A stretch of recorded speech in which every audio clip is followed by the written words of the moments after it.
Yo, allez, on commence ce 13e jour de marche en traversant le barrage de Grandval sur la Truyère.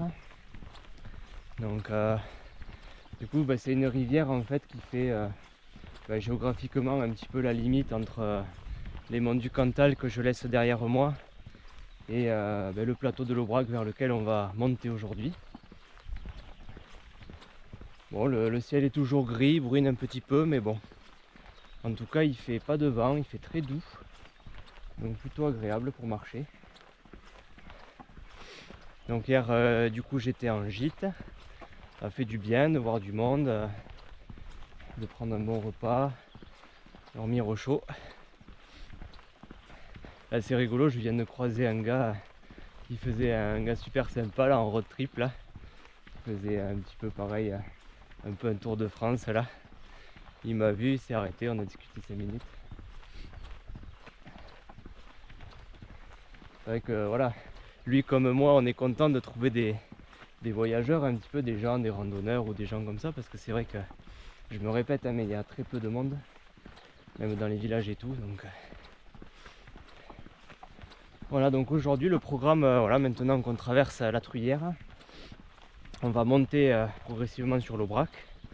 Et aujourd'hui on va faire un itinéraire, on va faire un petit détour, parce qu'il y a la rivière du Besse, qui est une des rivières principales qui traverse le plateau de l'Aubrac, qui une fois qu'elle arrive par ici, creuse des gorges. Et il y a un petit sentier assez escarpé là, mais qui est assez réputé, qui est joli là, qui traverse cette vallée. Donc voilà, on va essayer de faire ça aujourd'hui. Et ensuite pour ce soir, je vise certainement le petit village de Saint-Juéry pour camper. Et voilà.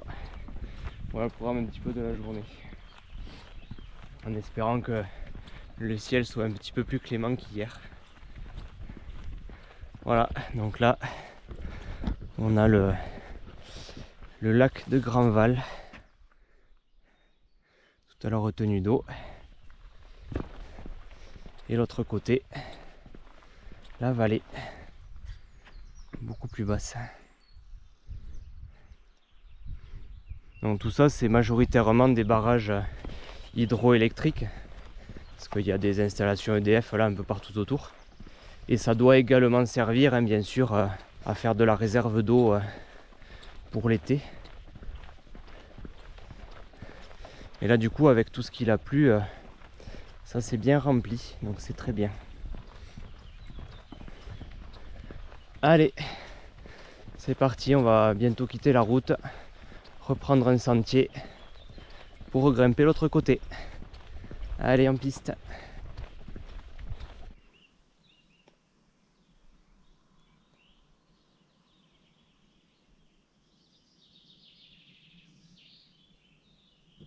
On a déjà bien grimpé là dans les bois au-dessus de la vallée. On arrive à voir la route où je suis passé hier là pour descendre à Grandval. Et c'est rigolo parce qu'en plus j'avais vu ce champ de loin hier là en passant là-haut. J'avais vu un champ un peu losange avec un sapin au milieu là, c'était tout joli. Mais je crois que c'est celui-là, on y passe en fait, c'est marrant. Donc là on va monter progressivement vers le petit village de Fridefond. Prochaine étape.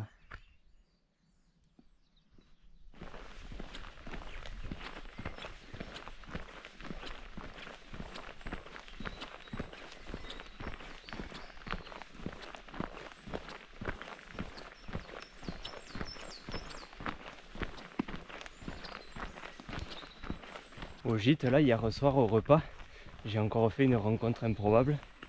En fait il y avait un couple de retraités là à côté de moi, donc on discute un petit peu, puis de fil en aiguille ils me disent on a une petite fille qui a fait aussi ses études à Toulouse. Et puis on continue la conversation et il se trouve qu'en fait c'était dans la même école que moi, et encore plus dans la même promo. Et en fait il se trouve que je la connaissais, ouais. Et même son copain aussi, qui était de la même école là et qui sont toujours ensemble, je le connaissais aussi. Tu te demandes quelle est la probabilité que ce genre de choses arrive. Toi tu débarques de la montagne et au milieu de nulle part tu tombes sur les grands-parents ben voilà, d'une personne que tu connais, qui était dans la même école que toi pour les études. C'est fou. Ouais, des fois, tu te dis, puis ça se joue à rien, il aurait suffi, parce qu'il y avait un autre groupe aussi à côté, il aurait fallu que nos places soient interverties, on n'aurait jamais su quoi. Ah, le hasard, des fois, fait bien les choses. Du coup, ils m'ont montré des photos et tout, et je dis, ah ben oui, c'est bien eux, je les connais. Voilà, ils ont pris une photo de moi aussi. Moi, je sais pas s'ils se souviendront de moi, mais peu importe. En tout cas, c'est le monde des petits, des fois, tu t'es dit.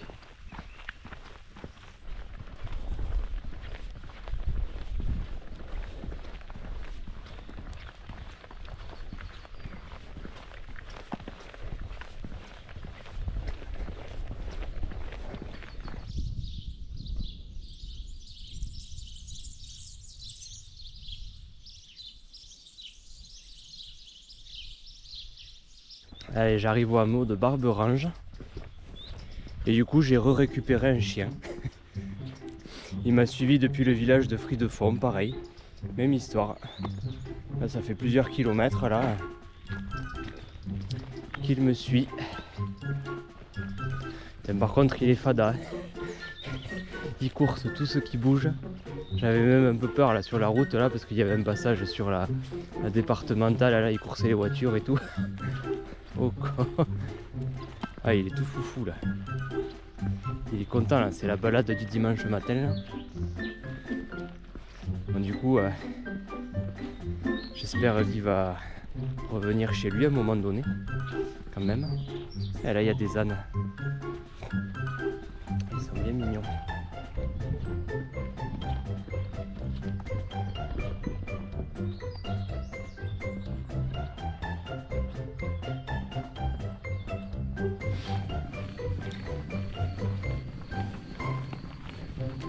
Bon, il est où mon compagnon de route là?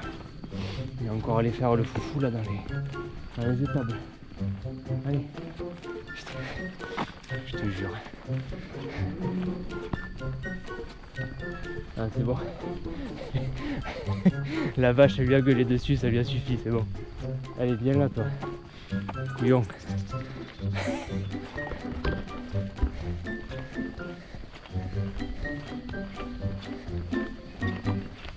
Allez, je viens de passer au petit village de Morines, ou Morine, je sais pas comment ils prononcent par ici. Très sympa. Vraiment très joli, très bien entretenu. J'ai croisé une petite mamie là qui faisait ses pots de fleurs devant la route là. On a discuté un peu. Et alors c'est super parce qu'en fait ils ont aménagé des petits coins pour les randonneurs, il y a des petites attentions. Il y a ils ont monté une espèce de donativo là au cœur du village, un petit abri où tu peux t'asseoir, il y a des tables, des chaises et tout. Elle m'a proposé de l'eau. Elle m'a dit d'habitude des fois ça m'arrive d'héberger des gens de passage, à vélo ou à pied, etc. Ils ont rénové un four à pain, ils font la fête du pain des fois. Enfin bref, un village très accueillant, très chaleureux. Et alors du coup la dame là qui est donc bien du coin, qui habite à l'année ici, elle m'a bien confirmé que le climat et tout ça, ça avait bien un mois de retard. Donc je délire pas quand je dis qu'il fait super froid et que ça ressemble pas au mois de juin. J'ai bien la confirmation que c'est quand même particulièrement rude cette année.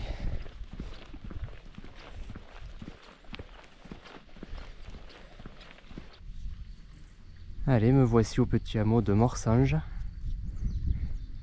Et on va commencer le détour vers les gorges du Besse.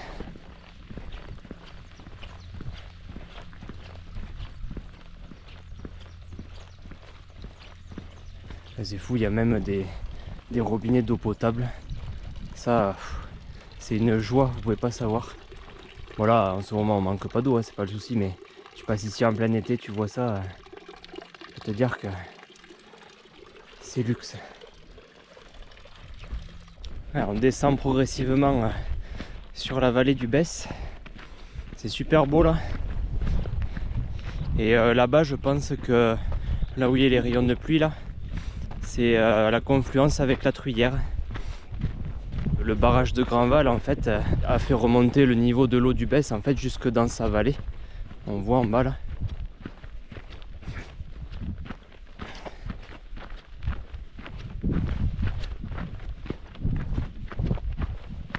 Et on commence à entendre le bruit du torrent en bas.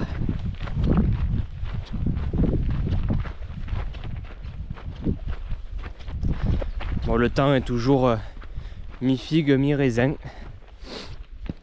Des fois c'est calme, des fois il bruine. Là on voit bien devant qu'il y a un peu de pluie qui va nous arriver dessus.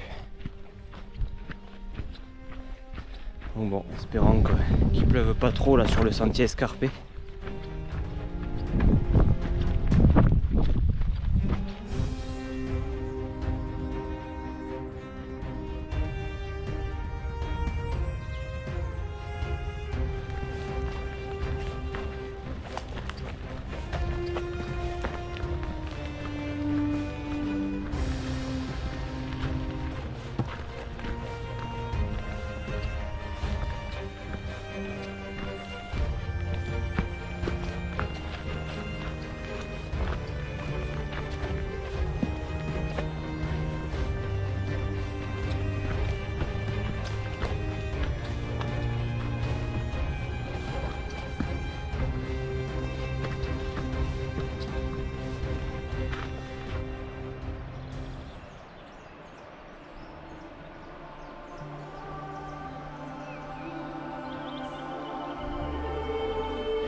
Et voilà, j'ai l'impression que le Gers va remonter pour quitter les gorges.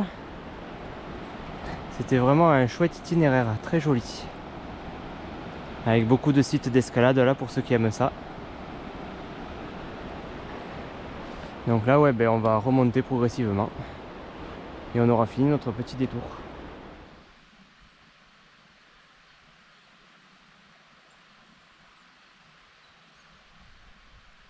Allez, on arrive sur le petit hameau de Valiette. On a retrouvé les alpages, le son des clarines.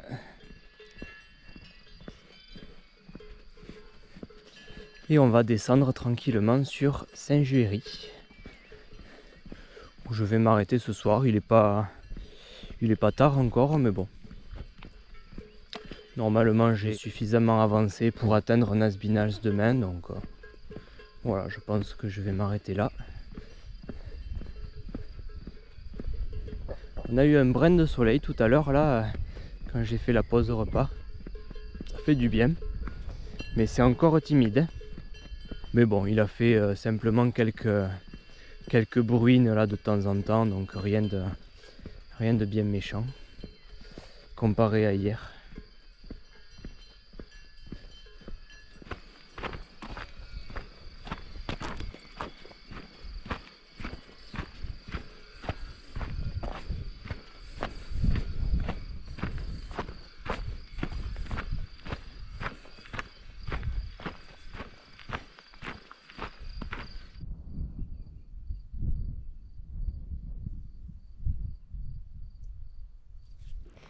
Arrivé sur le petit village de Saint-Juéry.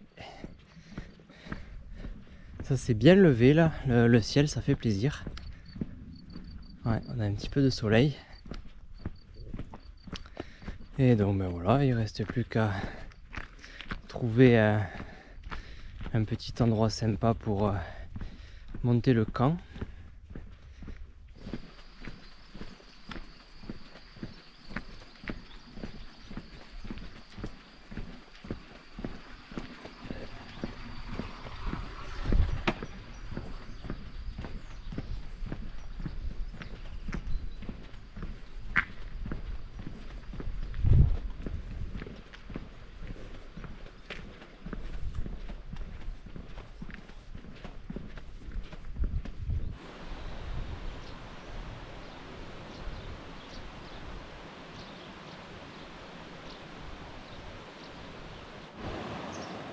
Et on retrouve le Besse du coup, puisque c'est lui qui coule ici. On est redescendu à son niveau après avoir parcouru les gorges tout à l'heure. Oh, le village est super mignon. Je suis allé voir autour de l'église, bon il y a des coins plats là d'herbe. Mais là, en traversant le pont là, j'ai vu derrière, là il y a un petit coin avec des tables, une petite fontaine. Et on sera au bord de la rivière. C'est ultra bucolique là, c'est super joli.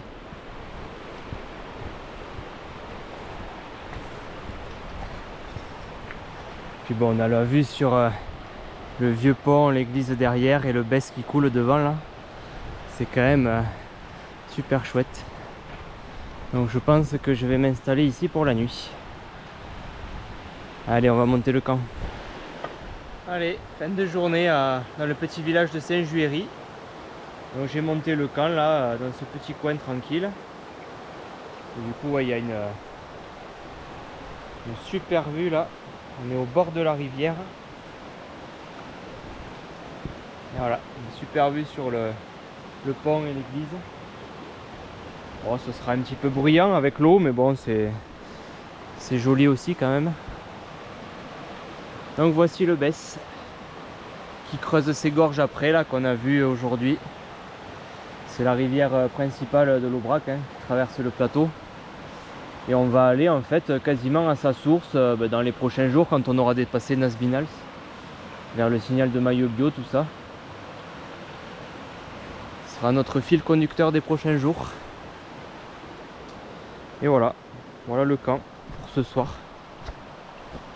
Bon, ça risque d'être pas mal humide parce que ouais, on est au bord de l'eau, mais bon, c'est quand même joli, c'est sympa. Il y a des tables en plus, ce qui est toujours pratique là pour étaler ses affaires, pour manger tout ça. Plus qu'à prendre un bon petit repas, passer une bonne nuit. Et puis voilà, se reposer pour l'étape de demain. Allez, ciao, à demain.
Yo, jour 14, 2 semaines de marche. Bon, du coup j'ai quitté le petit village de Saint-Juéry où j'ai passé la nuit. Ouais, j'ai plutôt bien dormi. C'était sympa. Et donc aujourd'hui, j'ai quitté le GRP de Saint-Flour pour m'engager sur un autre qui est notre GRP, qui est celui du Tour des Monts d'Aubrac et qui va nous emmener aujourd'hui jusqu'à Nasbinals. Alors ce GRP, il y a un ou deux endroits où il fait quand même encore des gros détours. Je vais essayer de couper si je peux, notamment le détour à la Chaldette. Le temps est toujours gris. C'est un peu compliqué à force. J'avoue que le moral fait un petit peu le yo-yo parce que hier quand j'arrivais sur le village là, il faisait beau, le ciel s'était bien levé, il y avait quelques rayons de soleil. Je me suis dit bon, on va pouvoir passer un bivouac un peu tranquille et tout ça. Donc j'arrive, j'ai tourné un peu dans le village pour choisir mon emplacement. Voilà, je monte le camp. À peine le tarp monté, ça s'est tout réennuagé. Il a recommencé à bruiner. J'ai dû rentrer toutes les affaires en urgence à l'abri, moi avec. Il était 5h30 à peine. J'ai quasiment pas pu ressortir de la soirée. Tellement il bruinait et tout ça. Ah ouais, c'était... Puis alors après, ouais, il a bruiné une bonne partie du début de nuit là. Ce matin, je vous raconte pas à quel point c'était trempé de la tête aux pieds. Pour vous dire, même la paracorde là, la petite cordelette là qui me sert à attacher le tarp, elle était à essorer. Je vous jure, elle était 2 fois plus lourde qu'à la normale, même la paracorde. Le tarp, n'en parlons pas. Quand je l'ai couché, c'était un lac, pire que le barrage de Grand Valcon. Oh là là. C'est vrai que... Puis là, bon, encore une fois, j'ai eu la chance de pouvoir plier le camp au sec. Les petites tables là en pierre étaient sèches, heureusement. Mais c'est vrai que là, tu te lèves, c'est encore tout gris. Il y a du brouillard. Ça commence à être dur quand même, cette météo. Ça commence à être dur. Là, c'est vrai que ça doit bien faire 5 ou 6 jours que j'ai pas vu le soleil. Alors, en faisant exception des 2 minutes de rayon de soleil à chaque fois où je sors la caméra, parce que ça dure vraiment 2 minutes. Mais sinon, ouais, ça fait longtemps qu'on n'a pas vu le soleil et mine de rien, ça agit sur le moral. C'est vrai que toujours être dans le froid, l'humidité H24, c'est pas facile. Et c'est dommage parce que sur ce genre de long trek là, en général, bon, les premiers jours et notamment le premier jour, tu doutes énormément parce que ben voilà, tu vas mettre ton corps à l'épreuve. Tu sais pas si tu as oublié quelque chose, si ça va tenir, etc. Puis au fur et à mesure des jours, en théorie, quand même, tu prends un peu confiance. Donc voilà, tu te dis, une fois que tu as passé tes premières galères, etc., et que tu vois que tu avances quand même, en général, au bout d'un moment, tu te dis, voilà, ça y est, je suis parti. Mais là, ça a beau faire 15 jours que je suis parti, je doute toujours. C'est ça qui est aussi un peu pesant, c'est que ça dépend des moments. Il y a des moments où ça y est, je me sens parti, je me dis ça y est, cette fois-ci je vais aller au bout. Puis des fois t'as des descentes de morale comme hier soir où tu te dis mais en fait non, c'est pas possible, ça veut pas se mettre au beau.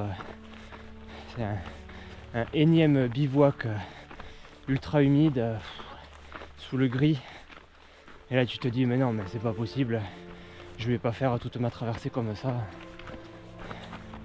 Parce qu'en fait, il pleut quasiment tous les jours. C'est juste que ça tombe jamais au même moment de la journée. Donc tu te réveilles le matin, déjà tu stresses un peu pour savoir est-ce qu'il pleut ou pas, pour démonter le camp. Et là, ben voilà, là j'attends de savoir quand est-ce que va tomber la prochaine bruine. Est-ce que ça va être pendant la pause repas? Est-ce que ce sera ce soir? Enfin bon. Du coup, il faut avouer que dans ces conditions-là, on profite pas trop quand même. C'est... Alors, avoir de temps en temps des nuages ou tout ça, ça peut faire des jolis ciels, etc. Tout ça, d'accord. Avoir une journée ou deux de galère par-ci par-là, d'accord. Mais là, quand c'est tous les jours, ça commence un peu à peser. Donc là, de toute façon, ce soir et demain, j'ai un gîte à Nasbinals, enfin juste un dortoir de pèlerin. Donc je m'y arrête un jour entier pour pouvoir me reposer un petit peu et également récupérer un colis de ravitaillement que je me suis fait envoyer par la poste. Mais là, Nasbinals, pour le coup, je vais croiser beaucoup de monde parce que il y a le chemin de Saint-Jacques de Compostelle qui y passe. Donc là, je pense que cette fois-ci, ça va être rempli de pèlerins, rempli de gens avec des sacs à dos comme moi. Parce que bon, là en plus, on est au mois de mai, je pense que c'est pile poil la période à laquelle ils arrivent à peu près ici en Aubrac. Donc je pense que je vais retrouver des compagnons de route, tout du moins juste croisés, puisque moi le chemin le GR65 là, de Saint-Jacques, je vais juste le croiser. J'y arrive ce soir et après demain quand je repartirai, je continue sur un autre, je croise en fait, je ne fais que couper. Voilà. Mais bon. Allez, en attendant, on commence la journée sur une jolie piste forestière sur le tour des Monts d'Aubrac.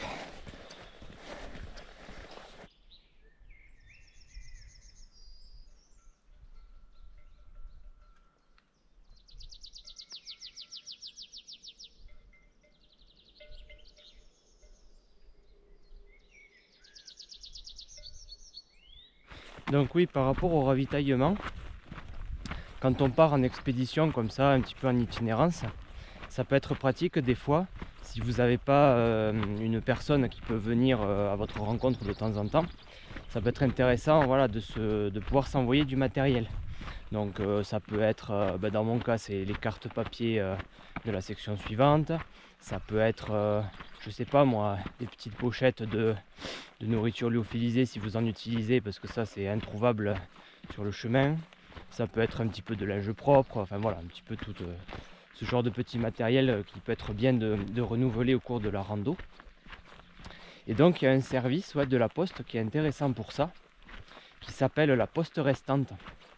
En fait, vous pouvez vous envoyer des colis, donc vous mettez votre propre nom, et en fait vous mettez l'adresse en destinataire, l'adresse d'un bureau de poste de votre choix.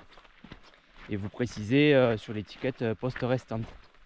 Et en fait ce que ça fait, c'est que du coup le colis il s'en va donc au bureau de poste du village que vous aurez choisi. Et après il le garde en général 15 jours.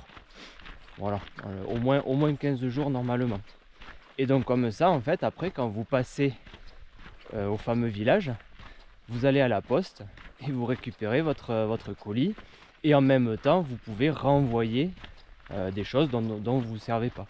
Donc moi, c'est ce que j'ai fait pour Nasbinals, par exemple, là, que je vais atteindre ce soir. Donc je me suis préparé un petit carton à mon nom avec du matériel dedans. Je l'ai fait donc arriver, alors je ne sais pas s'il est arrivé encore, là, mais bon, on verra bien. Et donc je vais pouvoir aller à la poste, récupérer mes cartes, etc. et le reste. Et je vais renvoyer donc les cartes que j'ai terminées là. Et éventuellement, voilà aussi j'ai changé, j'ai un t-shirt propre, je vais renvoyer celui que j'ai, le t-shirt de rando. Ben voilà, après chacun après fait ses petites affaires comme il veut. Voilà, et donc c'est super pratique. Alors après le plus sympa c'est quand même d'avoir quelqu'un qui puisse vous retrouver sur le chemin au niveau d'un accès routier bien sûr. Mais voilà, si on n'a pas la possibilité de faire ça, il y a toujours cette option qui est intéressante. Alors il faut payer bien sûr le colis à l'envoi. Et normalement, à la réception, en général, ils ne demandent rien, mais ça dépend des postes. Sur la traversée des Pyrénées, j'avais fait exactement le même principe.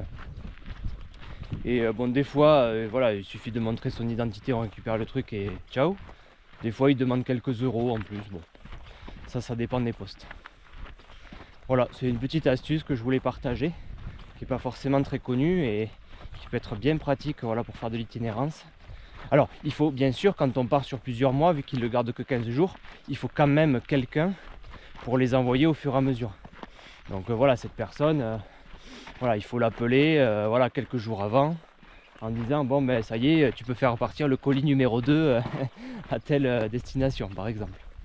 Voilà, mais en tout cas, c'est quand même plus simple que de faire déplacer la personne là où vous êtes, quoi. Elle a juste à aller dans la poste la plus proche, poster le colis que vous aurez préalablement préparé et voilà, donc ça reste quand même plus simple.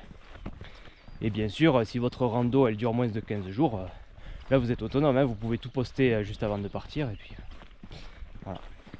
Donc oui, par contre il faut se méfier quand même d'une chose, c'est que dans des coins de campagne comme ça, en zone très rurale, les postes elles sont pas souvent ouvertes. Ils font ce qu'ils peuvent, hein, les pauvres, hein. Même souvent, des fois, c'est regroupé avec la mairie. C'est-à-dire que c'est voilà, une agence communale où c'est carrément le personnel de la mairie qui fait office de poste. Enfin, donc il faut juste faire attention à ça. Se renseigner un petit peu au préalable, voilà, sur les horaires des postes, etc. Et quand même prévoir voilà, potentiellement d'y rester un jour ou deux, selon si vous tombez un dimanche, un lundi, un jour férié, quoi que ce soit. Voilà, ça peut arriver. Voilà, mais sinon, hormis ça, je trouve que c'est quand même une astuce vraiment sympa, quoi. Là je vais débarquer à Nasbinal et si tout va bien je vais récupérer le petit colis que je me suis préparé à Toulouse il y a quelques temps avec ce qu'il faut dedans. Donc voilà, petite astuce. Bon bien sûr, hein, si vous allez sur le site de la Poste, hein, vous trouverez toutes les infos là-dessus. Ça s'appelle donc la poste restante. Voilà, c'était l'astuce du jour by Ludo. Ça me fait passer un peu le temps parce que là on est dans la bouillasse complet. Donc là je fais une première recoupe là, du GR. Je descends par la route, si je me suis pas trompé là, vers le petit hameau de Chauchaille. Chauchaillès, je sais jamais. Et comme ça permettra de couper un petit peu. Alors là ouais, c'est un peu désolé, hein, c'est un peu tristou. Hein.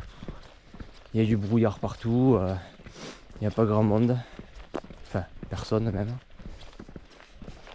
Donc il faut rester motivé. Bon, j'en suis à utiliser des palettes à trouver sur le bas-côté pour poser mon sac au sec. Ne vous moquez pas.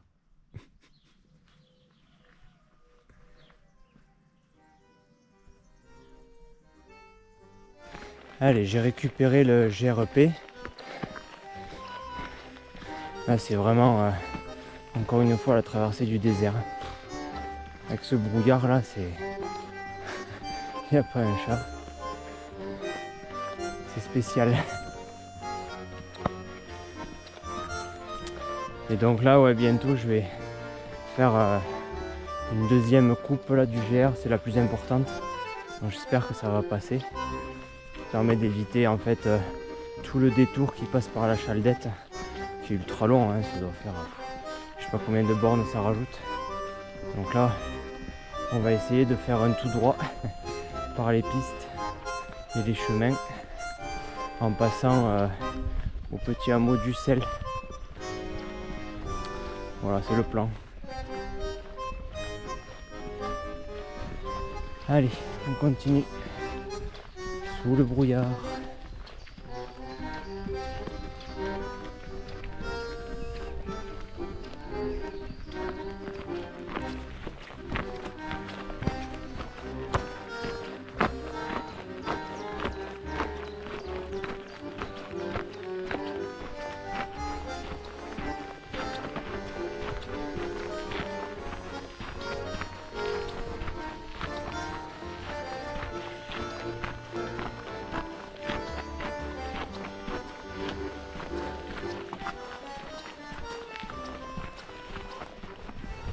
Allez, je viens de dépasser le petit hameau du Sel.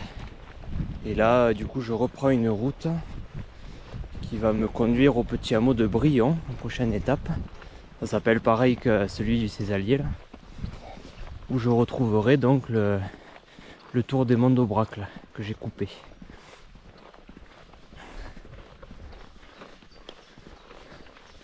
Oh, ces arbres là, je pense que c'est des hêtres encore. Hein.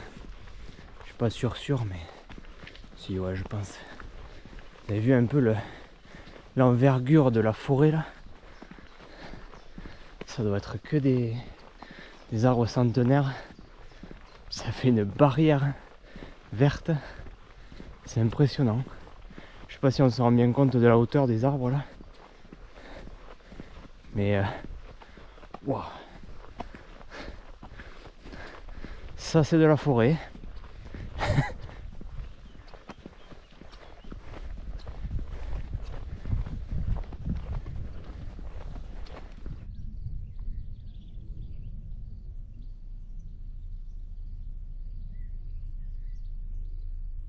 Je suis vraiment épaté par la taille de ces forêts là. Là c'est pareil, je pense à l'image ça rendra pas trop, mais ils sont immenses ces arbres. Immenses, c'est vraiment des forêts multicentenaires. Hein. C'est d'une beauté. Ouais, je sais pas si vous vous rendez compte de la hauteur des arbres. Ils font plusieurs dizaines de mètres. C'est super beau.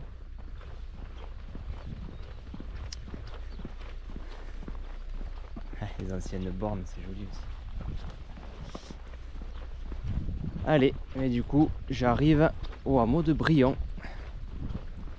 Même au petit village, parce qu'il y a une église et tout. Le ciel est un petit peu plus haut. Il pleut pas pour l'instant. Il fait grand beau quoi. Le niveau d'exigence qui descend inexorablement.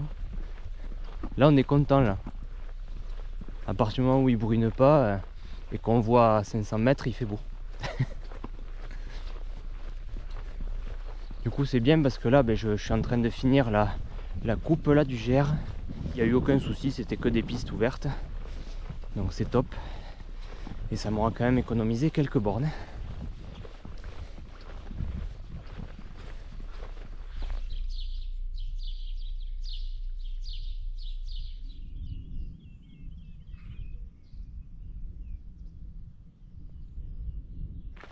Bon ben ça y est, hein. On est entré sur le plateau de Aubrac pour de vrai. Avec ces grands espaces à nouveau, ces grands alpages. En plus là il n'y a pas trop de vent. Franchement il fait très doux. Quand il y a du brouillard et des nuages comme ça c'est tristou. Par contre l'avantage c'est que ça garde un minimum la chaleur quand même.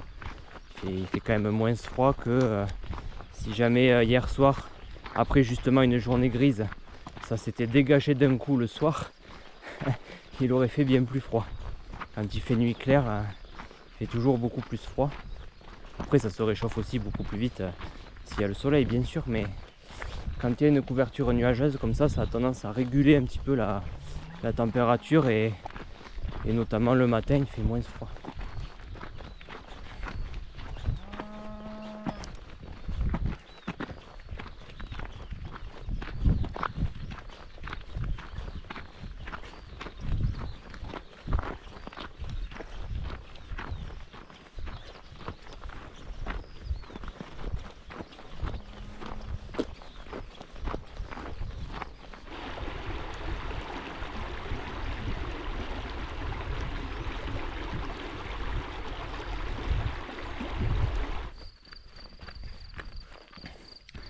Les vaches ici aussi sont toujours contentes de voir du monde passer. Coucou. Alors.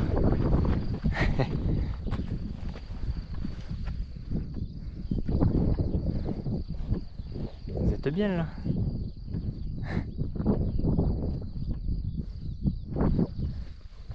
Allez, on poursuit le chemin. Et donc du coup, je pense que c'était hier, on est passé donc du département du Cantal à celui de la Lozère. Là aujourd'hui, là c'est sûr qu'on y est là en tout cas. Et on va y rester un petit bout de temps dans ce département.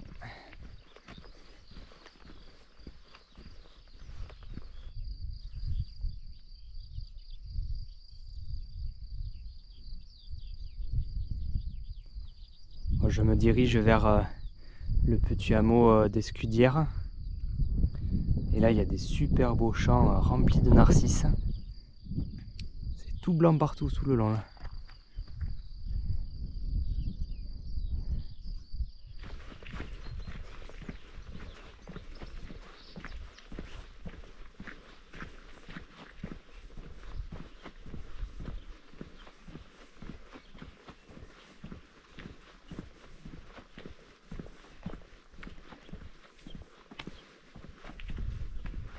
Bon, finalement ça s'est bien levé.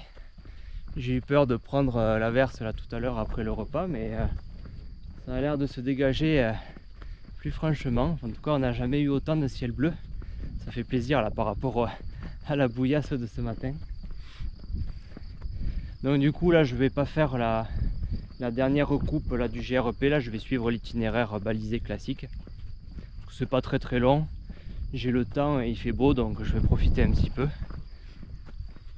Là-bas, là derrière, on voyait là, le village de Nasbinals qui approche, donc il nous reste plus que quelques kilomètres avant d'y arriver. Vous voyez ce beau ciel bleu, ça fait presque drôle. Bon, mais ça valait le coup de faire le détour parce que il est très joli ce pont sur le Besse là. Voilà, surtout en cette saison là, il y a beaucoup d'eau là, ça coule bien. C'est toujours beau à voir là, une belle rivière qui coule là comme ça. Surtout de nos jours où souvent on manque d'eau, de revoir ça là, ouais, un beau torrent avec un bon débit, etc. Là, ça respire la vie là, c'est trop beau quoi.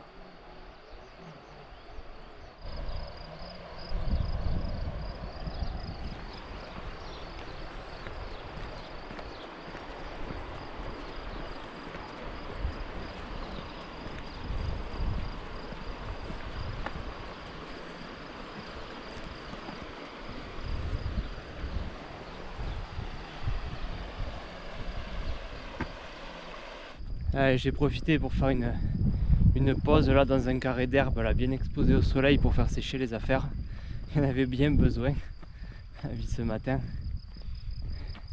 Vous imaginez pas à quel point ça fait du bien d'avoir du soleil comme ça, d'avoir enfin une fin d'étape paisible, où t'es pas stressé par la pluie, par les nuages qui montent. Ça change la vie. Voilà, ça y est, là le moral est remonté. Ce matin il était au plus bas là, ouais. C'est dire que ce matin ouais, c'est pareil, j'ai dû plier le camp, c'était trempé sous le brouillard, tout ça. Et là, ça s'est tout ouvert, un grand ciel bleu. Vous imaginez pas à quel point ça fait du bien. Donc là, je termine tranquillement les derniers kilomètres qui me séparent de Nasbinals. Ah là, je pense que oui, là il va y avoir du monde. Là, on va avoir du sac à dos, du bâton de marche et de la coquille Saint-Jacques traînée. Oh, ça va faire plaisir ouais, de voir un peu de vie, ouais, un peu du monde. Parce que c'est vrai que là, ouais, ces 4 jours, ils ont été un peu difficiles hein, quand même. Il y a eu des petites embellies par-ci par-là, mais parce que ça a commencé quand même avec l'ascension de la crête du plomb du Cantal là, dans la tempête. Il y a eu quand même le bivouac de Cussac là, qui était super bien. Le lendemain, ça a été la journée des galères dans tous les sens. Hier, bon, ça a été, mais ça a été quand même gris toute la journée. Puis le soir, pareil quoi, un peu démoralisé par la météo qui semblait s'améliorer et puis finalement là ce matin c'était pareil, c'était compliqué là dans le brouillard tout seul à traverser ces grands espaces. Et là j'ai l'impression qu'il y a un peu la récompense ouais, de ces 4 jours un peu compliqués là, sous un beau soleil pour finir cette 14e journée de marche. Et ouais, on est lundi aujourd'hui, ouais, j'étais parti un lundi matin de Volviken, donc ça fait pile poil 2 semaines. Avec déjà pas mal de chemins parcourus.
Et salut à tous, on se retrouve en cette magnifique matinée ensoleillée pour reprendre le chemin pour commencer notre 15e jour de marche.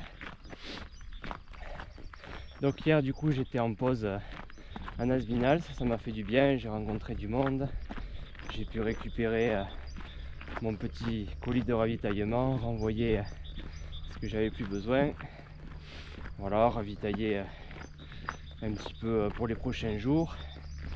Donc voilà, c'était une bonne journée de pause. Et donc aujourd'hui on poursuit la traversée du plateau de l'Aubrac. On va déjà aller faire un petit détour pour aller voir la cascade du Déroc qui est très jolie. Et ensuite cet après-midi on va aller toujours un petit peu dans la même idée de faire un peu les sommets. On va essayer de monter au signal de Maillebio à plus de 1400 mètres qui est le sommet de l'Aubrac. Voilà, et ensuite je pense que je camperai autour du refuge de Rajas. Donc c'est un gîte un des seuls gîtes d'ailleurs du Massif central, je crois, qui n'est pas accessible par une route goudronnée. Alors on peut y aller bien sûr en 4x4 par des pistes, mais voilà, c'est pas un gîte en bord de route, d'où le nom de refuge, hein, d'ailleurs il s'appelle le refuge des Rajas. Donc je pense qu'on va aller camper par là-bas ce soir. Allez, en tout cas il y a un soleil radieux, ça fait vraiment du bien. Bon, du coup, vu que j'ai rencontré un peu de monde, ils m'ont tenu un peu au courant de la météo quand même. Ils m'ont dit que par contre en fin de semaine ça allait virer à l'orage. Donc bon, il faudra faire attention. Mais bon, disons qu'un orage, voilà, quand on est à pied dehors, c'est jamais très rassurant. Mais de notre côté, je préfère ça que le brouillard, la pluie et le vent. Parce que s'il y a des orages, ça veut dire qu'on va quand même rentrer dans un temps un petit peu plus chaud, un peu plus estival. Donc ce sera certainement un peu plus agréable que ces 15 premiers jours qui ont quand même été un petit peu difficiles.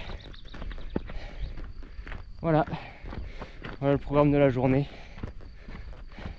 Mais aujourd'hui par contre tout le monde m'a dit qu'il faisait beau toute la journée, donc et effectivement on n'a pas un nuage à l'horizon dès le matin. Et il commence à faire chaud, mine de rien déjà.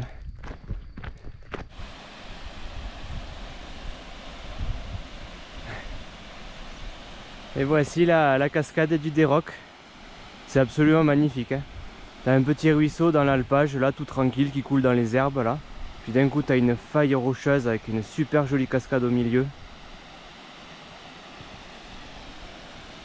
Et après ça recoule tranquillement dans les grands espaces. C'est... Bon, à Nasbinal, je me suis acheté une chocolatine. Putain, ici ils disent pain au chocolat encore. Je suis pas assez dans le sud encore, hein, ça va pas ça. Hein. Et ouais. Ouais, faut continuer. Hein. Tant qu'il n'y a pas de vraie chocolatine, on n'aura pas fini la traversée du Massif central. Hein. Allez, on va se remettre en route. Vu que j'étais à Nasbinal hier, il y avait beaucoup de pèlerins de Saint-Jacques. Ils font un petit aller-retour juste avant, jusqu'à la cascade du Déroc avant de repartir. Donc là j'en ai encore croisé quelques-uns. Mais là ce coup-ci, je reprends ma route vers le sud, vers les monts d'Aubrac qui sont devant nous. Après voilà, je suis toujours sur des GR là pour l'instant. Là c'est le GR 670. Je pourrais pas vous dire ce que c'est là, je l'ai pas en tête. Et après voilà, cet après-midi on va récupérer je crois le tour des monts d'Aubrac. Demain aussi. Mais en tout cas, nous ne sommes plus sur le GR65. Voilà, j'ai fait quelques pas dessus. C'est beau parce que là, voilà, vu qu'on est en fin de printemps, tous les lacs sont remplis, les petites rivières coulent à flot, c'est vert, ça respire la vie là, c'est trop beau quoi.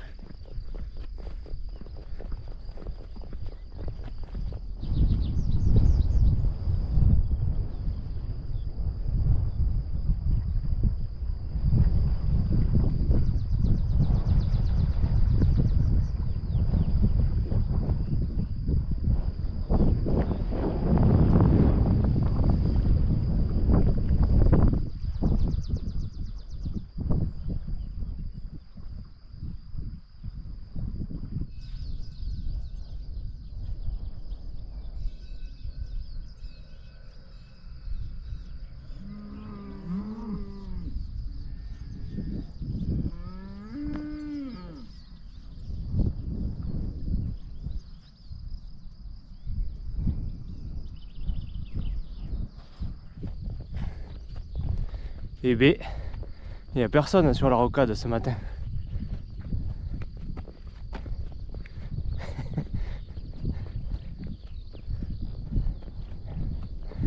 Alors on traverse des paysages, c'est à couper le souffle.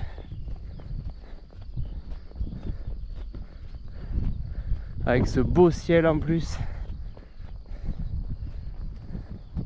ça fait tellement plaisir de pouvoir marcher au soleil. Là en plus il fait la température idéale parce que le soleil est assez chaud, mais il y a un petit vent frisqué là, c'est juste parfait.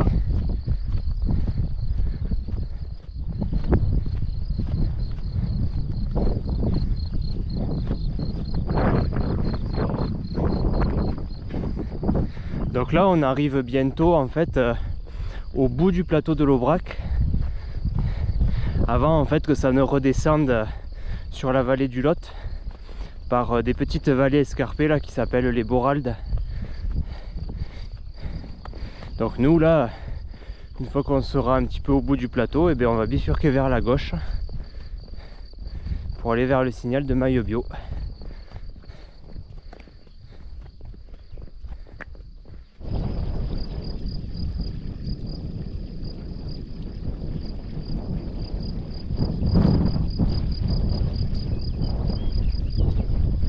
Là on a rattrapé au taquet de GR là d'un coup. Il y a GR6, une variante, Tour des Monts d'Aubrac, GA2PI Croix de Rhodes, GR60 des Rajas, chemin urbain 5 et SG, ça doit être chemin de Saint-Guilhem sûrement. Il y a tout ça qui passe ici. Putain, là en termes de ligne droite dans les grands espaces, on est servi. Hein. Je sais pas si vous voyez jusqu'au bout la route là, jusqu'où elle va. C'est super loin. On a pour 1 heure à tout traverser là. Et bon, avec ce beau temps, il n'y a pas de problème quoi. Alors là, on est vraiment dans des immensités encore. C'est fou.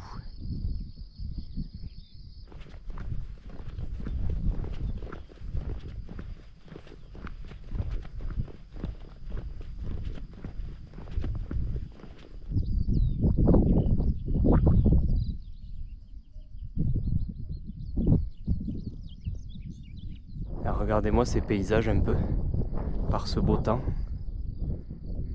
Bon là on verra pas l'image, c'est trop loin, mais dans la brume au fond, on voit le massif du Cantal.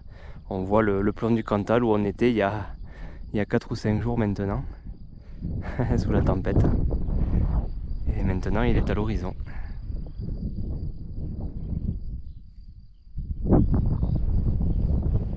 Allez, je profite là de la ligne droite là pour vous partager quelques pensées là que j'avais ces derniers jours.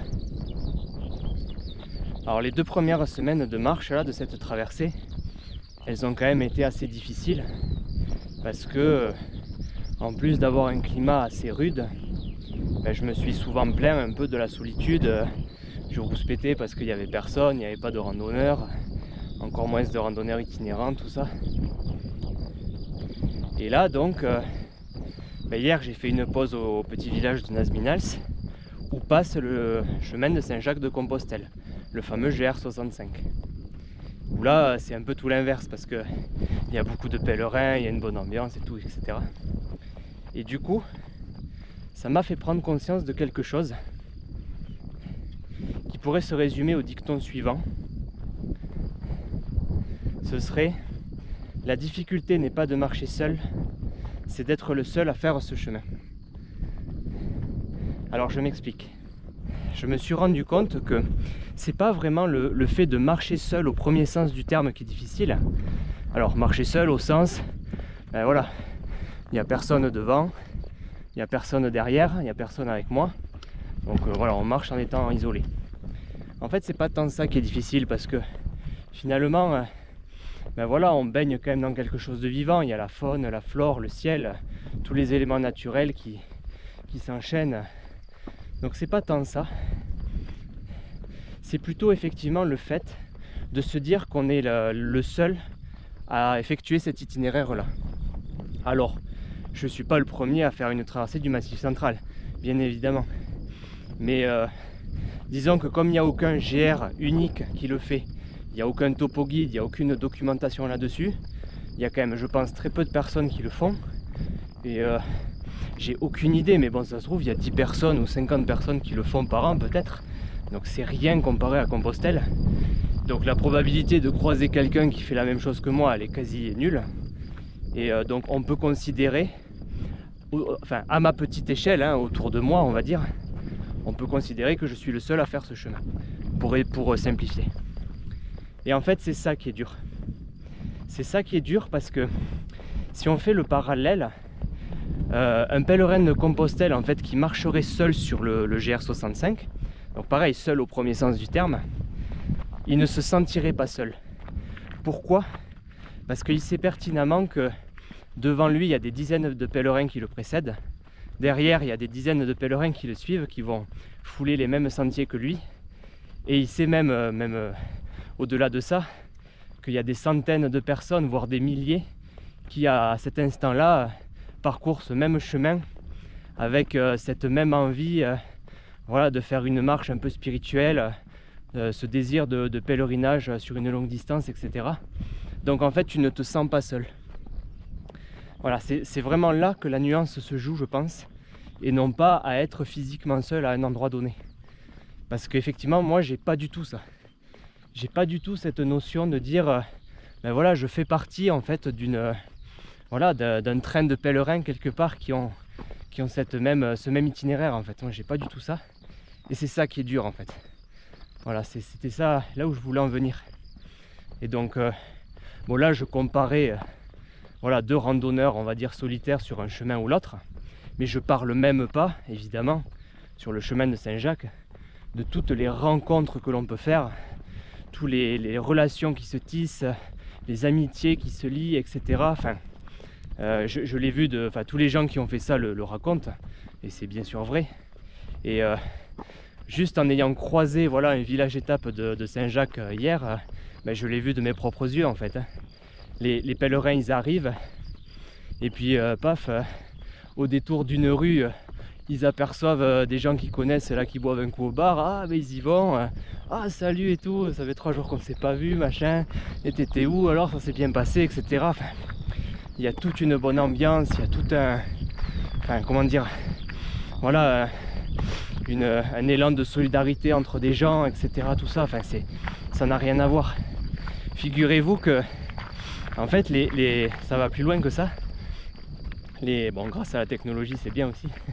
Les gens qui se suivent et qui font un petit peu les mêmes étapes et tout ça, ils font carrément des groupes WhatsApp, et donc du coup ils se donnent des nouvelles carrément, c'est trop bien. En fait voilà, ceux qui passent devant, ils font un peu les éclaireurs, ils disent attention à ceci, ou ah vous devriez passer par là, il y a un super donativo, etc. Je sais pas moi. Et voilà, ils se donnent des nouvelles. Ah ben moi je suis arrivé là, ah ben moi aujourd'hui j'ai fait une étape et demie, etc. Il y a tout ça en fait. Et puis en plus, en dehors du fait qu'on est beaucoup plus entouré par des gens voilà, qui font le même itinéraire que nous, quand on les retrouve, on a en plus beaucoup plus à partager. Parce que justement, on a fait les mêmes sentiers. On est passé potentiellement par les mêmes galères, les mêmes orages, ou au contraire les mêmes beaux villages, les mêmes beaux paysages, etc. Et donc c'est plus facile en fait, on a tellement de choses à se raconter. Ah ouais, toi t'es passé là, t'as vu, ah ouais là c'était trop galère et tout, etc. Que moi en fait je peux raconter voilà, quand je croise des gens, mais c'est un peu à sens unique, parce que je vais dire oui tel jour j'ai eu des galères, etc. Aussi j'ai plein de choses à raconter, mais voilà, j'ai été le seul à passer là. Les gens en fait ne vont pas forcément voir de quoi je parle, et si tu m'aimes pas forcément où c'est, parce que je suis passé dans des zones vraiment reculées, donc c'est pas du tout pareil quoi. C'est pas du tout pareil. Et puis après ça se joue aussi sur d'autres choses, hein. Je vais prendre un autre exemple en tirant volontairement un peu le trait pour illustrer mon propos, mais imaginez que voilà, vous êtes sur le GR65, le pas de bol, vous pétez une cheville, un endroit, vous pouvez plus avancer, vous n'avez pas de réseau téléphonique. Bon je pense que si vous êtes en pleine journée comme ça, dans les 10 minutes qui suivent, ou allez au pire je suis gentil, dans l'heure qui suit, vous allez avoir un pèlerin qui passe ou des pèlerins qui vont pouvoir vous aider, vous secourir, etc. et vous sortir de là. Je prends l'exemple un peu extrême. Si vous vous rappelez, là au moment où j'étais sur le plateau du Césalier, là juste après Paro, j'étais carrément avec les vaches là dans leur enclos. Là, et pareil, imagine je me pète une cheville et là j'ai pas de réseau et tout ça. Mais là, c'est pas 10 minutes qu'il faut attendre, hein, c'est peut-être 3 ou 4 jours avant qu'il y ait une autre personne qui passe là. Et qui plus est, ce sera peut-être même pas un randonneur, ce sera l'éleveur du coin qui sera passé là par hasard pour vérifier que son troupeau va bien. Donc encore une fois, je tire un peu le trait, mais on n'est pas loin de ça quand même. Donc au final, quand tu fais un chemin de Saint-Jacques, tu es aussi plus serein, parce que tu sais que tu es entouré, tu sais que tu vas croiser du monde, et tu es plus serein que sur une traversée un petit peu hors des sentiers battus comme j'ai voulu faire cette fois-ci. Voilà. Sans parler bien sûr de tout l'aspect pratique, hein. Parce que vu que c'est un itinéraire qui est beaucoup plus tracé, beaucoup plus couru, il y a entre guillemets beaucoup plus de commodité aussi. Il y a plus de villages, plus de commerces, plus de trucs, etc. Donc il n'y a pas besoin de prendre 4 ou 5 jours d'autonomie en nourriture comme je le fais, etc. Enfin, on peut alléger son sac, donc marcher plus calmement, enfin tout s'arrange un peu quelque part. Donc c'est pas du tout pareil quoi. Mais voilà, en tout cas, c'est ça que je voulais partager un petit peu, cette réflexion de dire, voilà, encore une fois, la difficulté n'est pas de marcher seul, c'est d'être le seul à faire ce chemin. Je trouve que ça résume bien en fait, quel que soit voilà, où et quand se termine ma traversée, je pense que ce serait un dicton qui résumera bien cette aventure. Et puis c'est rigolo en plus parce que le gîte là que j'avais, le gîte d'étape que j'avais à Nasbinals, quand j'avais appelé là pour réserver, le gars il m'avait dit vous voulez une chambre individuelle ou un dortoir? Ah, j'ai dit non, mettez-moi un dortoir avec les autres et tout. Parce que bon, justement, moi je voulais rencontrer un peu de monde, donc non, allez-y, mettez-moi dans le dortoir avec les autres pèlerins, quoi. Et puis au final, en fait, vu qu'il avait de la place, il a été super sympa d'ailleurs, hein. Finalement, en fait, il m'a quand même mis dans une chambre individuelle, parce qu'il m'a dit, ben ouais, j'ai la place, vous me prenez de nuit et tout. Voilà, ça, vous vous reposerez mieux, ce sera plus pratique pour vous et tout. Et effectivement, c'était génial parce que du coup, j'avais une chambre, j'avais une clé. Donc voilà, le temps que j'aille faire mes courses, mes trucs et tout, je pouvais me laisser mes affaires tranquilles, ça gênait personne. Donc au final, c'était super quoi. Tout ça pour me faire payer le prix du dortoir en plus, hein, tout ça. Donc très sympa. Mais quelque part, c'est assez symbolique. Des fois, tu te dis, la vie t'envoie des signes quand même parce que, en fait, déjà que je me sentais un petit peu quelque part exclu du, on va dire, de l'ambiance Compostelle parce que j'avais choisi justement de faire un autre itinéraire. Mais en fait, la vie m'a dit, ok, t'as voulu sortir des sentiers battus, et bien même quand tu vas croiser Compostelle, on ne te mettra pas avec les autres pèlerins. Donc du coup, j'avais ma chambre tout seul au grenier et j'étais pas avec les autres pèlerins pour dormir quoi. Bon après, bien sûr, on s'est fait le repas ensemble et tout, on a bien discuté bien entendu. Mais c'était un petit signe quelque part pour dire tu ne fais pas partie de ce mouvement, ouais, de ce train de pèlerins. Voilà, c'était rigolo. Bon, du coup là, voilà, je commence à quitter le GR pour essayer de grimper au signal de maillot bio. C'est un peu hors sentier, bon, il faudra sûrement passer des clôtures et tout, mais bon, on va essayer, on a le temps. Alors du coup, après avoir dit tout ça, vous allez me dire, mais pourquoi t'as pas fait le chemin de Saint-Jacques du coup? Bon ben tout simplement parce que j'avais envie d'un autre style d'aventure en fait. Je voulais vraiment expérimenter voilà, ce type de voyage où justement on ne suit pas un chemin balisé tout du long, où ben voilà, on sort la carte tous les soirs pour se faire un itinéraire pour le lendemain, etc. C'est ça qui m'attirait. Le fait de ne pas préparer les étapes, justement d'essayer en tout cas de faire au jour le jour, ne pas trop savoir où on va dormir, etc. Garder la surprise. C'était le but en fait, tout simplement. C'était de faire...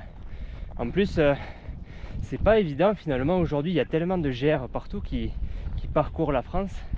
C'est pas facile en fait de trouver, on va dire, une traversée ou un itinéraire comme ça qui ait un peu de sens, qui ne soit pas justement parcouru par un GR déjà. Là effectivement c'est le cas, il n'y a rien quoi. Donc en plus c'est bien parce que ça faisait un peu une traversée d'un massif montagneux, un petit peu comme la HRP, un peu dans le même esprit où on dit bon ben on va essayer de traverser ce massif en restant le plus haut possible, le plus sur les crêtes. Donc voilà, c'est un petit peu dans cet esprit là. Et puis bon, tout simplement, moi j'ai toujours eu en fait ce désir de créativité, de faire des choses un petit peu originales qui sortent un peu de l'ordinaire. Donc voilà, le fait de faire justement une traversée qui entre guillemets n'existe pas, quoi, qui n'est pas décrite par 50 000 bouquins, ben voilà, ça me plaisait bien. Ça va au-delà de la rando d'ailleurs, hein. À côté de ça, je fais un peu de musique de temps en temps et c'est pareil en fait, j'ai toujours essayé d'être créatif, de créer des choses un peu surprenantes qui n'ont pas encore été trop explorées, etc. etc. Donc ben voilà, ça se ressent aussi un petit peu dans les randos que je fais quoi. Je suis pas trop attiré par ce qui est à la mode en fait, par là où il y a beaucoup de gens, beaucoup de trucs et tout. Même si, ben voilà, il y a tous les points positifs que j'ai cités avant dans mon petit discours là sur le chemin. Mais voilà. Puis bon, après en plus, il y a pas mal d'avantages aussi parce que le chemin de Saint-Jacques, Certes, il traverse le Massif central, mais enfin, il voit pas tout, hein, loin de là. Il voit un peu voilà, la Margeride, un bout d'Aubrac, et puis après voilà, et il va descendre assez rapidement vers le Lotre, au Camadour, etc. Que là, bon, tout ce qui est Chaîne des Puys, le Sancy, le Césalier, le Cantal, le mont Lozère et tout ce qu'il y a au sud, tout ça, le chemin, il ne le traverse pas, il ne le voit pas. Donc là, voilà, encore une fois, moi, mon but, c'était d'essayer de traverser un petit peu toutes les belles régions du Massif central, en fait, en une rando. Donc voilà pourquoi j'ai pas fait Saint-Jacques cette fois-ci. Bon, ben ça conclut un petit peu cette réflexion, voilà, sur les différents types de voyages. Entre un voyage voilà, très bien tracé où il y a beaucoup de monde, beaucoup de voilà, un esprit assez chaleureux et tout ça,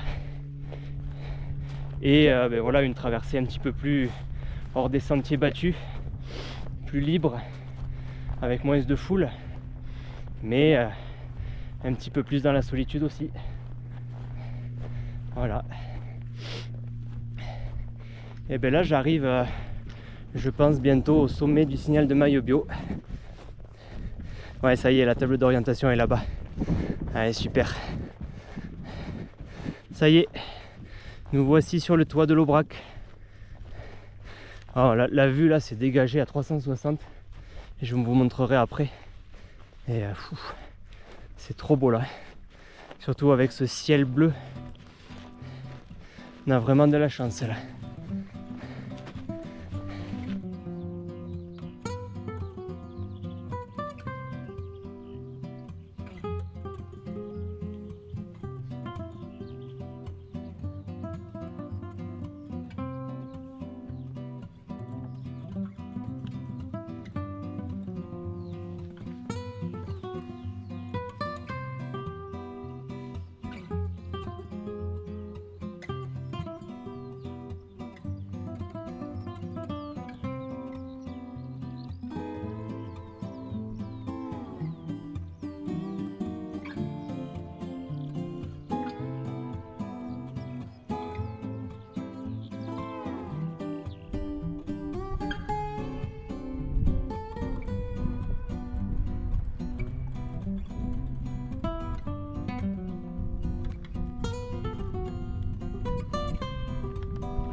Allez, du coup, je vous fais un petit tour d'horizon rapide.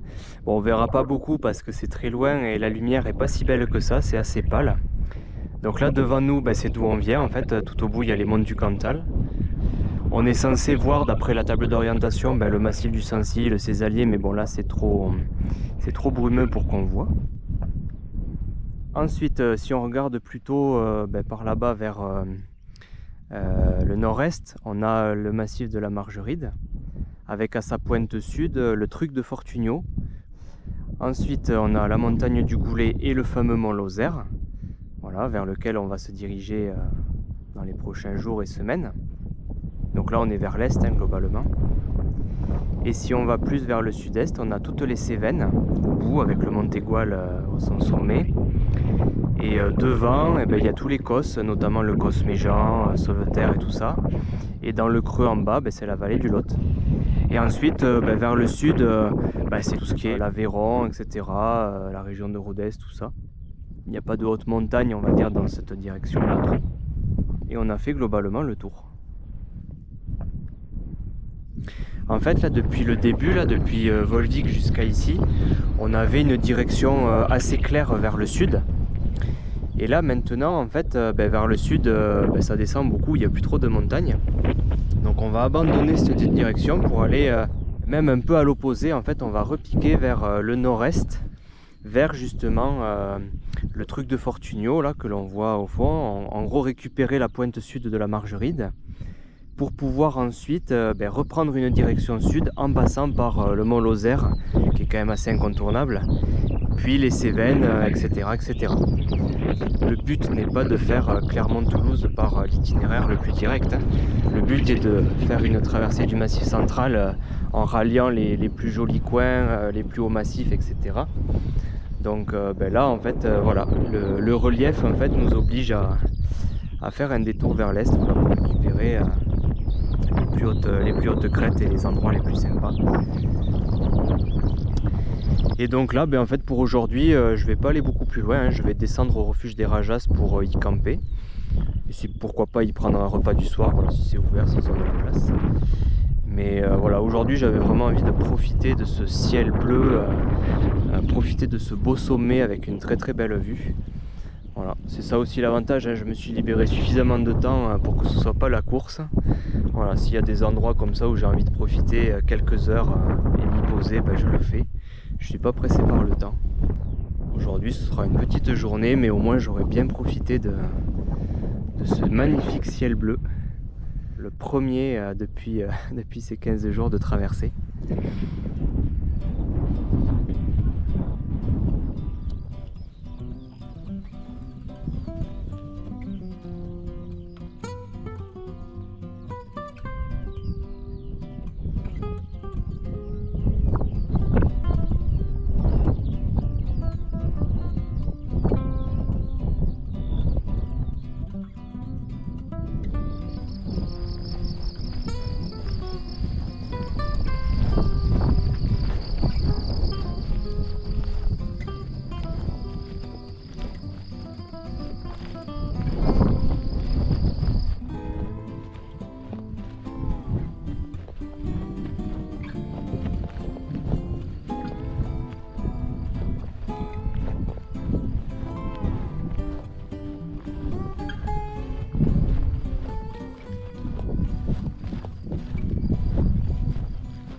Allez, j'arrive au petit refuge, dans des décors absolument magnifiques aussi, là, avec ces petits bosquets, là, c'est trop beau.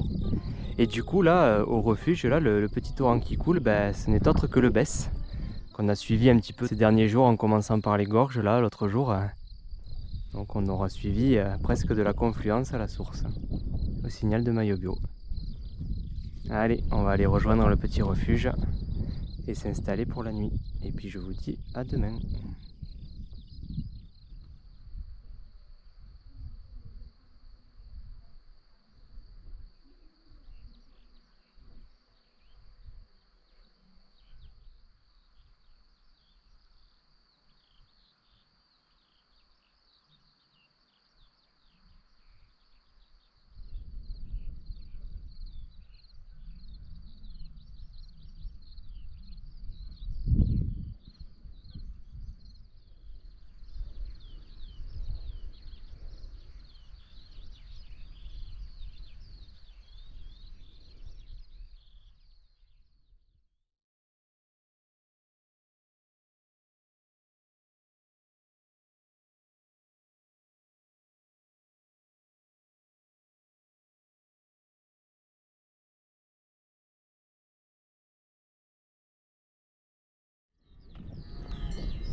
Yo, allez, on se retrouve ce matin pour le jour 16 de cette traversée.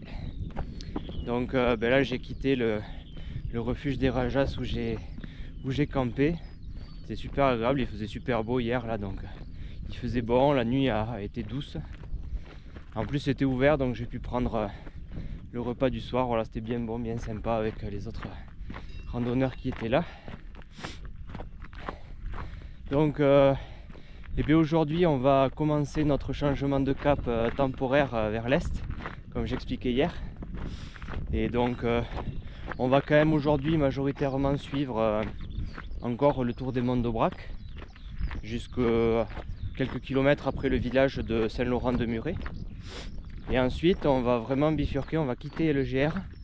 Et voilà, demain on va faire une traversée complètement non balisée, pour rejoindre le tour de la Margeride, là ce coup-ci, un autre GRP.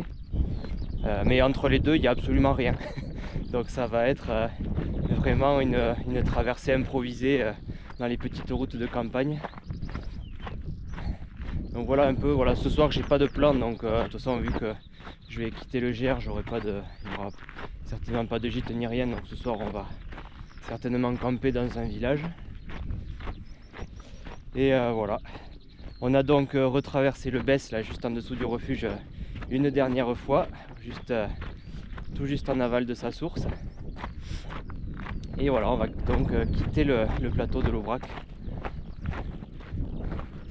Là il y a un super beau lever de soleil, un peu voilé mais c'est joli du coup. Et donc tout droit là, tout devant, il y a le truc de Fortunio. C'est un peu notre point de repère là pour les prochains jours, puisque c'est vers là-bas qu'on se dirige.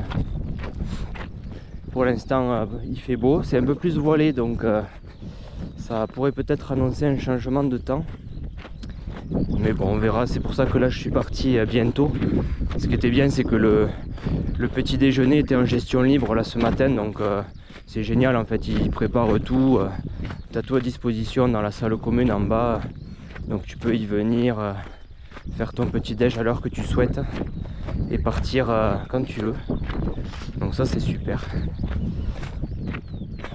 On a vraiment quand même de la chance qu'il y ait encore des gens qui tiennent ce genre de gîte et qui plus est ne font pas que ça, parce que la dame qui tient ce refuge là nous a expliqué un petit peu son histoire, quand est-ce que ça a été monté, à quoi ça servait avant. Et après dans la vie de tous les jours, ils sont agriculteurs éleveurs, ils ont les vaches là-haut à Maillot Bio, là où on est passé, ils essaient de tout gérer.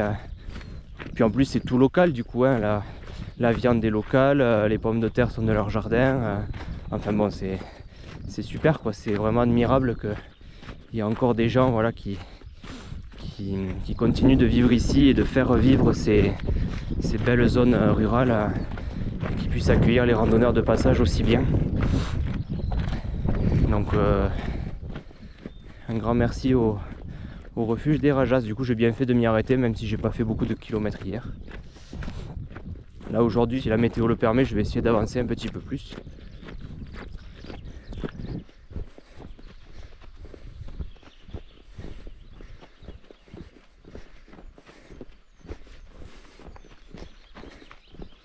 Hier du coup je faisais un peu la comparaison entre le chemin de Compostelle et le chemin que je fais là, c'est-à-dire une traversée un petit peu plus hors des sentiers battus. Et à la fin j'expliquais un petit peu quelles étaient les raisons qui m'avaient poussé à faire ça. Et je voulais rajouter deux petits détails par rapport à ça.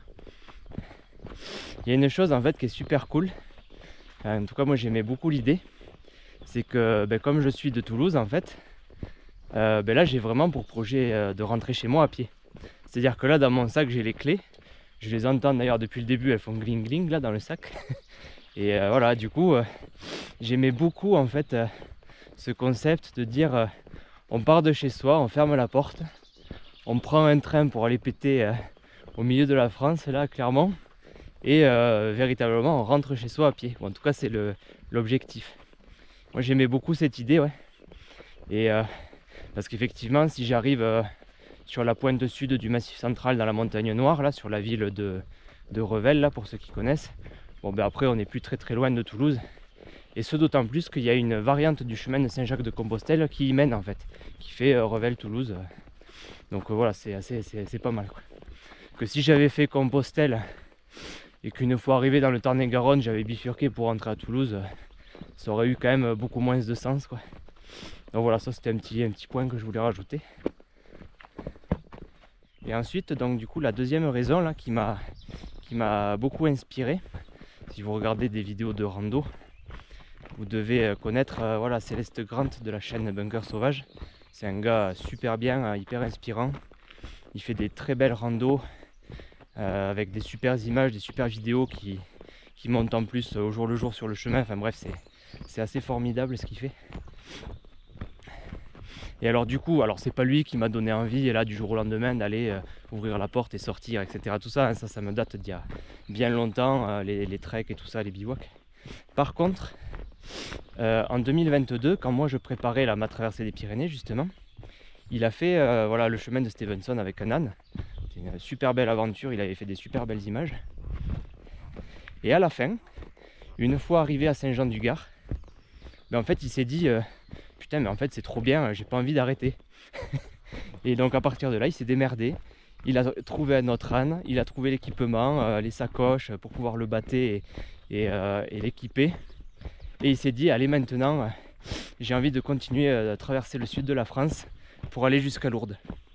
Et honnêtement ce moment là voilà, où il s'est dit en fait de manière totalement improvisée, ben vas-y j'ai envie de continuer, c'est trop bien, je me fixe une destination, un peu comme moi, un macro itinéraire.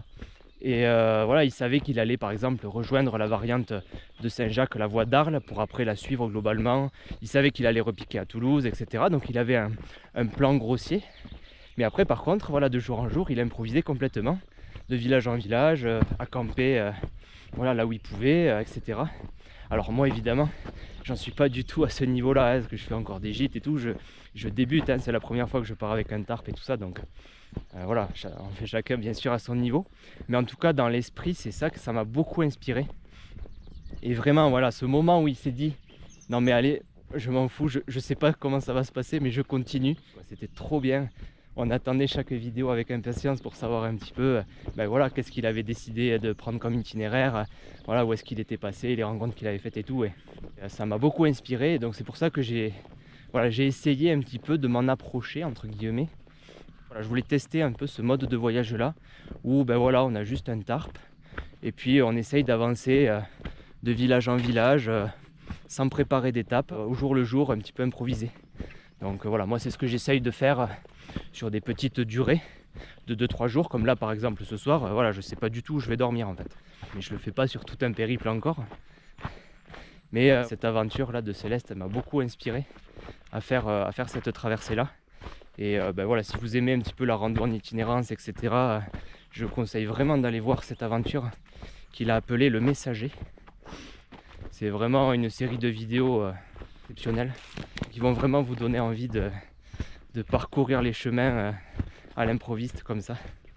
Donc voilà, c'était aussi une des raisons pour lesquelles voilà, j'ai pas fait Saint-Jacques, mais une traversée hors des sentiers battus qui me permet justement et qui m'oblige en fait finalement à improviser et à faire avec ce que je trouve sur le terrain. Voilà, sans trop prévoir.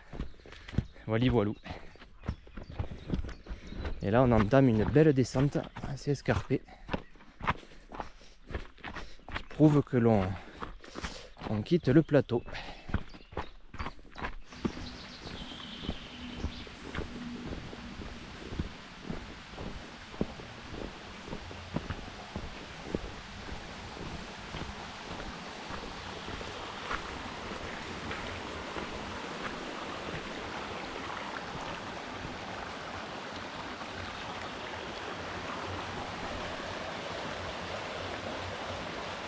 Allez, je viens de passer au petit hameau de la Blatte et le ciel est déjà bien instable ce matin, donc j'espère que il ne fera pas orage trop tôt. C'est vrai que là c'est déjà bien menaçant de bon matin. On traverse encore de superbes paysages, mais il y a déjà des cellules orageuses là qui se sont formées autour de nous. Il y en a une autre devant là. Donc pour l'instant il pleut pas, mais je pense qu'on est cerné. Donc je vais essayer d'avancer assez vite là pour au moins atteindre le village de Saint-Laurent-de-Muret. Et après je verrai en fonction comment j'avance.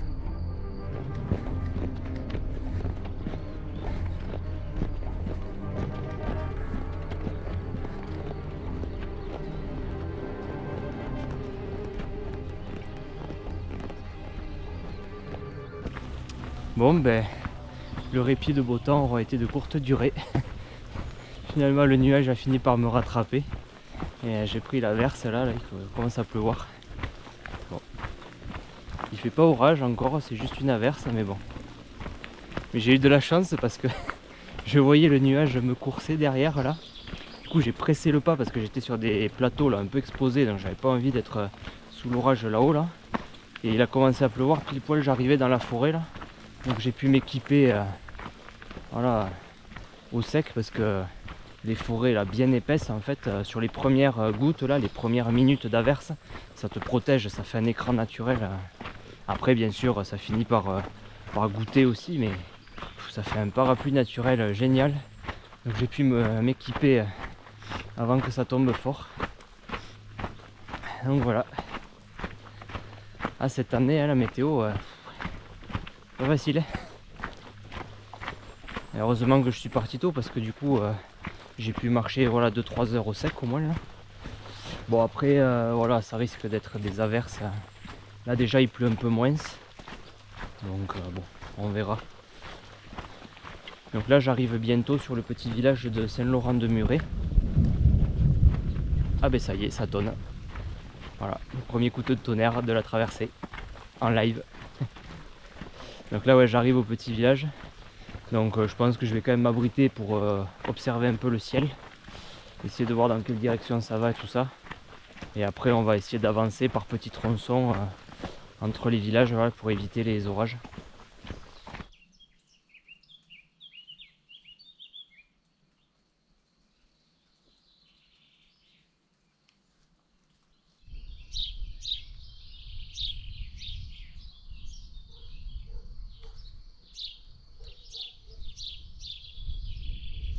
Ouais, du coup j'ai dépassé le village de Saint-Laurent-de-Muret.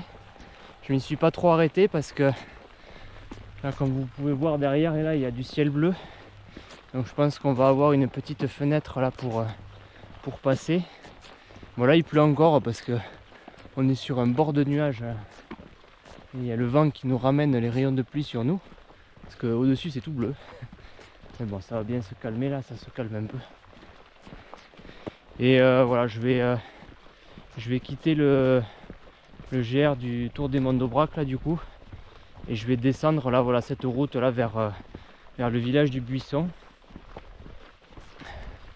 Voilà, tant qu'il pleut pas trop. Là j'ai l'impression que voilà, là oui clairement derrière c'est tout bleu et ça a l'air de venir de derrière là, de ce que j'ai vu jusqu'à présent. Donc on devrait avoir un petit répit là, ouais, de peut-être une petite heure ou quoi, pour essayer d'arriver au buisson. Donc c'est bien parce que comme ça c'était ce que je m'étais fixé pour ce soir. Donc si j'y arrive là, bon voilà, il sera dans les midis, donc comme ça je pourrai y manger tranquille là si je trouve un abri. Et comme ça me laissera l'après-midi pour voir un petit peu si pareil, ouais, s'il y a une fenêtre quelque part pour essayer d'avancer encore. Voilà. Et là pour l'instant on va faire quelques kilomètres de route. Voilà, encore hein, là c'est pareil, le GRP là il coupait un peu, mais c'était pareil, hein, un sentier dans les herbes hautes et tout à peine tracé. Donc là toujours pareil, hein, quand il pleut comme ça, c'est quand même plus c'est plus agréable en termes d'eau quoi, de faire de la route, parce qu'au moins on n'est pas mouillé par autre chose que la pluie. Et puis bah, dès qu'il y a un petit rayon de soleil on sèche bien quoi, on n'est pas dans les herbes hautes. Voilà, c'est super beau là, ça y est, le bord du nuage là, il y a le soleil qui va ressortir même.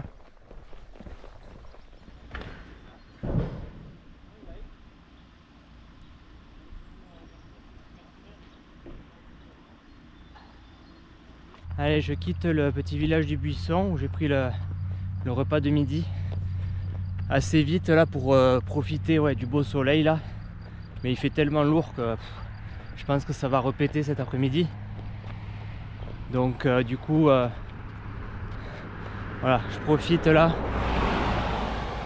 de la fenêtre à nouveau là pour essayer d'avancer jusqu'au village suivant là, Saint-Sauveur de Peyre, et me poser là-bas en espérant que il pète pas un trop gros orage d'ici à ce que j'arrive, pour que je puisse me mettre à l'abri. Allez, on est reparti. Et là on va traverser l'autoroute A75, ouais.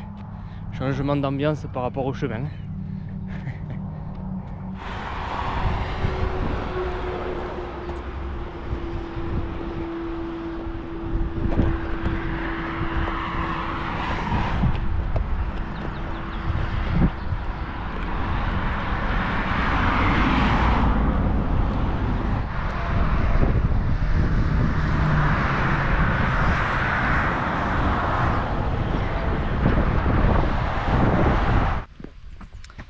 beaux vieux panneaux.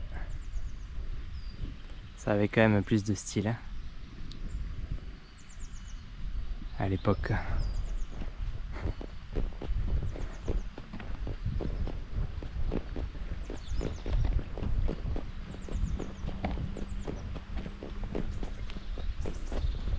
Là aussi il y a un vieux panneau là. Attention, virage dangereux à gauche. J'imagine que c'était ça.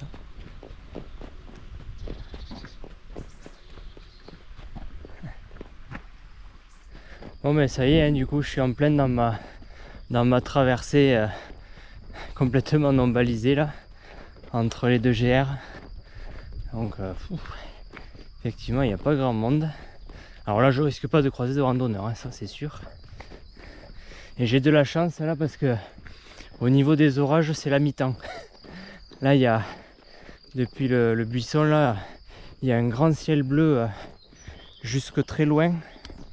Donc là c'est cool quoi. Mais ouais, il fait tellement lourd là. Ah, on est passé du coq à l'âne, on est passé de l'automne à l'été là où là il fait super lourd. On repart sur des orages et tout. On n'a pas vu la transition là.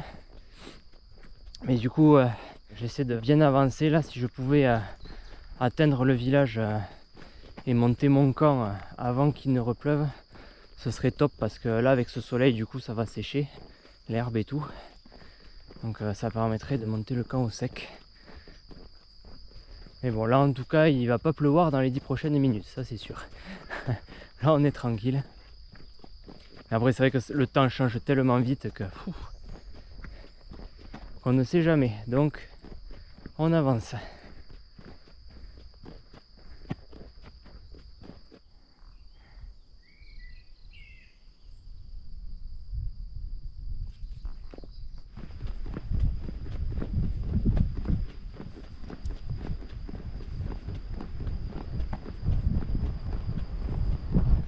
Et me voilà arrivé à Saint-Sauveur-de-Peyre.